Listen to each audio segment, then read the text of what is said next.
Hello guys అందరికి. ఈ రోజు మన దేవి నవరాత్రుల్లో 2వ రోజు. ఈ రోజు అమ్మవారు ఏ అవతారం అయితే ధరిస్తారో దాని గురించి మనం మాట్లాడుకుంటాం. నవరాత్రుల్లో ఇవాళ 2వ రోజు. ఈ రోజు అమ్మవారు బ్రహ్మచారిణి అనే అవతారాన్ని ధరిస్తారు. బ్రహ్మచారిణి అమ్మవారు తల్లిదండ్రులైన హిమవంతుడు మరియు మేనకాదేవిల కుమార్తెగా జన్మించారు. చిన్ననాటి నుండి ఆమె మనసు ఆ మహాదేవుడి వైపు మళ్ళింది. పెద్ద అయిన తర్వాత ఈయన్ను ఎలా అయినా భర్తగా పొందాలని కోరుకుంటుంది. ఇప్పుడే అక్కడికి ఋషినారదుడు వచ్చి ఒక గొప్ప సలహా ఇస్తాడు బ్రహ్మచారిణి దేవికి. ఆ సలహా ఏంటి అంటే, నువ్వు ఆ మహాదేవుడిని భర్తగా పొందాలి అంటే అతనికి ఒక ఘోర కఠినమైన తపస్సు చేస్తే తప్ప అతను నువ్వు భర్తగా పొందలేవు అని ఆ బ్రహ్మచారిణి దేవికి వివరంగా అర్థమయ్యేలా చెప్తాడు. ఋషినారదుడు చెప్పినట్లు బ్రహ్మచారిణి దేవి గారు వెంటనే తపస్సు అనేది ప్రారంభించారు. మొదటిలో పళ్ళు మూలికలు తిని జీవించేవారంట. అక్కడికి మరికొన్ని రోజుల తర్వాత కేవలం పచ్చి ఆకులు తిని మాత్రమే జీవించేవారంట.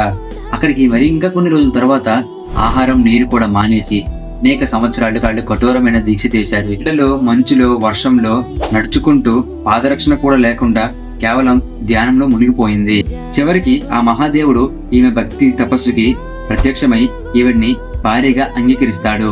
తరువాత ఆమె పార్వతీదేవిగా అవతరించి ఆ మహాదేవుడైన శివుడిని పెళ్లి చేసుకుంటుంది. ఆమె స్వరూపం కుడి చేతిలో జపమాల, ఎడమ చేతిలో కమండలము ధరించి పాదరక్షణ లేకుండా నడుస్తూ కనిపిస్తారు.